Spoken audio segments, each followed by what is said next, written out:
Hey, Math Rockstars. Let's take a look at two Pythagorean Theorem problems. So Pythagorean Theorem is the rule we use to find missing sides of right triangles.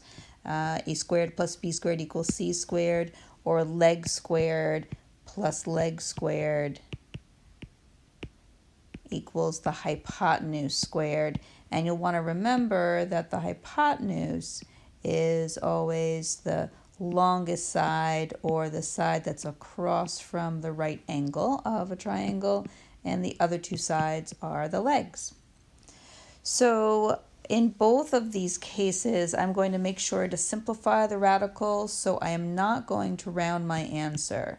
So no rounding today. The reason is, on your final, you are asked to keep all your answers in simplest radical form. So answers are going to be in simplest radical form. And the other way we've described that is to leave our answers exact. Exact answers. All right, so first problem, I've got a leg that's 4, another leg that's 7, and the side across from the right angle is my hypotenuse. I'm going to label them here, leg, leg, and hypotenuse. I don't really have to do that, but it's helpful just to kind of keep track of where you're going to substitute what into the formula. 4 squared plus the square root of 7 squared equals x squared. And then I'll do out the math. So 4 times 4 is 16. The square root of 7 times the square root of 7 is the square root of 49. And the square root of 49 is 7, but there's no more square root. Squaring and the square root are inverses of each other, and they end up canceling each other out. All right, on the right side, I've got x squared. The 16 plus 7 is 23, which equals x squared, and then I have to make sure that I finish this problem. So take the square root of both sides, and my final answer, x equals the square root of 23. Now there's no number that will divide evenly into 23 other than 1 and 23, so I don't need to break that down. It's in simplest form as it is. Do not put this in the calculator. Do not find a decimal answer and round. You're done. That's it. X equals the square root of 23.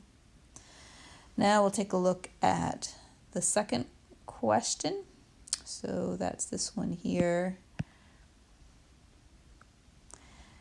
X is a leg, 2 is a leg, and the square root of 10, that's my hypotenuse. So I've got x squared plus 2 squared equals the square root of 10 squared. X squared plus 4 equals 10. So once again, the squaring and the square root will cancel each other out. If you aren't seeing where I got that, square root of 10 squared is really the square root of 100, right? 10 times 10 is 100, and the square root of 100 brings me back to 10. I'm going to subtract 4 on both sides, and now I'll have x squared equals 6, and then I need to make sure that I'm finishing this up by taking the square root of both sides. X is the square root of 6. All right, so now go ahead and try some of the problems on the handout. Send me any questions that you have, and then take a look at the second video, which is about the special right triangles. We'll do some examples together, and then you could try some of the ones on the worksheet.